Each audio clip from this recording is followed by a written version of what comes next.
Olá, boa tarde. Eu sou o Rafael da Conceição Santos. Estou aqui no nosso projeto Integrador 3, junto com a aluna Roseli Gomes da Silva Nóbrega, e nós vamos falar sobre um tema que ele é muito, às vezes, até controverso, que é o contrato de gaveta. Eu e a Roseli estamos aqui para, trazer uma visão geral do que se trata o assunto e como ele é realizado e suas vantagens e desvantagens. E nisso, né, continuando, a nossa justificativa é que, por se tratar uma forma de negociação imobiliária não formal, o assunto é algo pertinente para os novos profissionais do ramo ou até mesmo aqueles antigos, que possam conhecer os riscos e as vantagens, o qual o contrato pode acarretar futuramente. Temos uma problemática do contrato de gaveta, que qual é? Por ele não ser, registrado no cartório, de imóveis, ele pode acarretar problemas futuros, né? E baseando-se apenas na confiança entre as partes envolvidas de negociação do imóvel, pode ser facilmente descumprido por ambas as partes por não estar respaldado por lei. Ou seja, nesse contrato de gaveta, nós temos o não cumprimento da parte do corretor, da parte da pessoa que está comprando, da parte da pessoa que está vendendo. Então, essas são as problemáticas, que são, basicamente três. Uma das, as mais citadas são as três. O corretor ele pode vender para várias pessoas ao mesmo tempo, o vendedor pode vender para várias pessoas ao mesmo tempo, e o comprador pode simplesmente não cumprir com o contrato. Então, o que é o contrato de gaveta? Ele é um instrumento de compra e venda que geralmente não tem validade legal na compra e venda de algum imóvel, por ser uma negociação às escondidas em cima do financiamento já existente. Geralmente não é um método mais assertivo, procurar os meios legais para a realização da compra imóvel, livres de isenções e interferências bancárias e imobiliárias. Ou seja, esse contrato, ele, além de não ter validade, ele é um contrato que não tem validade. E ele é feito às escondidas, entre aspas, em cima de um financiamento já existente. Ou seja, uma pessoa que já tem um financiamento, quer repassar esse financiamento, faz esse contrato de gaveta, que ele não é o melhor método, para ser feito, pelos meios legais, e ele é livre de isenções e interferências bancárias e imobiliárias, ou seja, taxa de juros, juros de obras, tudo o que envolve um financiamento na forma legal tem. Esse tipo de contrato funciona da seguinte maneira: o vendedor, que se chama mutuário, negocia a linha de crédito com o banco e o gaveteiro, que é o comprador. Nesse caso, o mutuário assume as responsabilidades junto ao banco e recebe as parcelas do gaveteiro, que só se torna proprietário do imóvel quando todos os débitos foram quitados.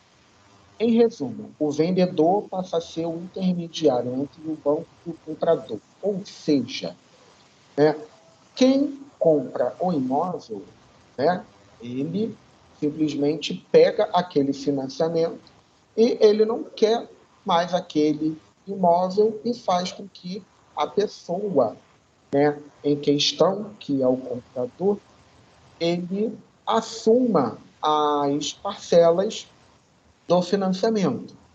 Sendo que, ao final, que será dito mais tarde, nesse trabalho, a gente pode ver se a pessoa vai ser ou não, o proprietário do imóvel. Isso não é uma garantia. As vantagens e risco do contrato de gaveta. As vantagens, considerando a realidade do nosso país, é praticamente impossível ver uma pessoa conseguir comprar um imóvel em pagamento à vista. E muitos acabam recorrendo ao financiamento junto aos bancos, e esse é o principal recurso utilizado pela maioria das pessoas que pretendem que compram a casa própria, né?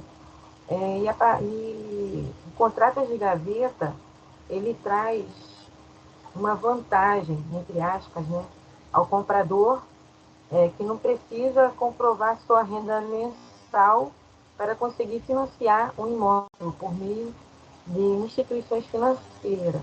Ou seja, é um meio menos burocrático e rápido de comprar um imóvel, porém pouco seguro na prática. O risco, que a pessoa pode acarretar, né, como o contrato ele não possui uma validade legal, os riscos e desvantagens que podemos citar é o não cumprimento de alguma das partes envolvidas, como por exemplo, o comprador ele não paga as parcelas e ou o proprietário não realiza o repasse do imóvel ao final do pagamento. E também existe a possibilidade do imóvel ser vendido para outras pessoas, né? A mesma pessoa vender esse imóvel várias vezes.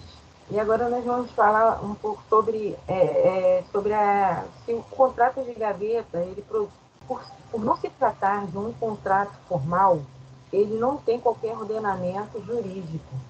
E, em alguns casos, pode até ser interpretado como ilegal.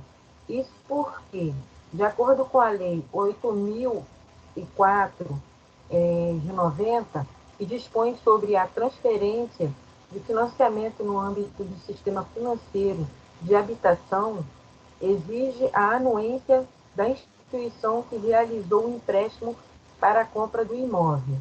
Isso significa que, por definição, é impossível registrar um contrato de gaveta. Além disso, ele também inviabiliza a apresentação dos documentos para a compra de um imóvel, que são registro de compra em cartório, escritura pública de compra e venda, certidões negativas, documentos pessoais do comprador. E nas considerações finais, a partir, né, do que nós podemos analisar sobre esse assunto, nós chegamos, em cima do que nós pesquisamos, nós chegamos a essas conclusões, que apesar de parecer ser uma maneira fácil de se adquirir um imóvel, não devemos ignorar os riscos que esse tipo de transação pode acarretar futuramente para as partes envolvidas, por se tratar de um contrato não oficial, pois, ao mesmo tempo que possui as vantagens da facilidade de adquirir um imóvel sem muitas burocracias, possui também a desvantagem e os riscos citados acima, não viabilizando a compra, podendo ser enganado, perder em relação à questão monetária, perda de tempo e a própria paz, que a pessoa acaba perdendo por não ter feito um bom negócio, né? Por ter trazido consequências ruins. Por Sim. isso, todo financiamento deve ser feito de uma maneira legal, para que não ocorram problemas dessas magnitudes. E no final do financiamento, o imóvel está registrado legalmente e no seu próprio nome. Um outro procedimento, né, mais seguro que o contrato de gaveta é o subestabelecimento de financiamento, que é um instrumento apropriado para a transferência total ou parcial dos poderes outorgado por alguém através de uma procuração. E aqui a gente passa nossas considerações finais e deixo também o espaço o nosso amigo para acrescentar, Rafael. Esse subestabelecimento de financiamento, né, só para dar uma explicadinha, que ele não está dentro do contrato de gaveta, mas ele é um instrumento, né, que é apropriado e legal para fazer a transferência do imóvel, tá? Né?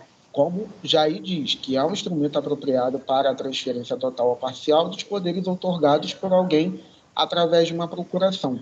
Ou seja, deve haver uma procuração para que o subestabelecimento de financiamento ele seja realizado. Ele não é o contrato de gaveta, ele simplesmente nós colocamos o subestabelecimento como exemplo de uma maneira legal de se fazer a transferência total ou parcial dos poderes, né, por alguém através de uma procuração. É só isso mesmo que era para dar uma esclarecida, né, se tem alguma pessoa que ainda não tinha o conhecimento do subestabelecimento de financiamento. Então, aqui a gente encerra o nosso trabalho e agradecemos pela oportunidade de poder estar contribuindo de certa forma, né, com conhecimento desse tema, que é um tema assim, muito complexo, né? Porque a gente aqui colocou bem resumido a questão do contrato de gaveta, mas se a gente for aprofundar, é um tema muito complexo e que acarreta muitos problemas, né, Rafael? Sim, sim. Pode acarretar muitos problemas para o corretor de imóvel. Sim. E também para as partes, né, envolvidas na negociação. Principalmente nós corretores, né? Nós temos que ter muito cuidado ao fazer esse contrato de gaveta. A gente tem que se cercar munido de todos os documentos possíveis e impossíveis, porque não existe somente pessoas que querem vender que sejam desonestas, como pessoas que querem comprar que são desonestas, e até corretores desonestos também. A gente tem que se atentar muito a esse tema e ter muito cuidado ao fazer esse tipo de contrato. Pesquisamos isso em todas essas referências bibliográficas que a gente colocou aí, né, são algumas onde você pode entender realmente o conceito de um contrato de gaveta. É isso aí. Então, tchau. Tchau. Vou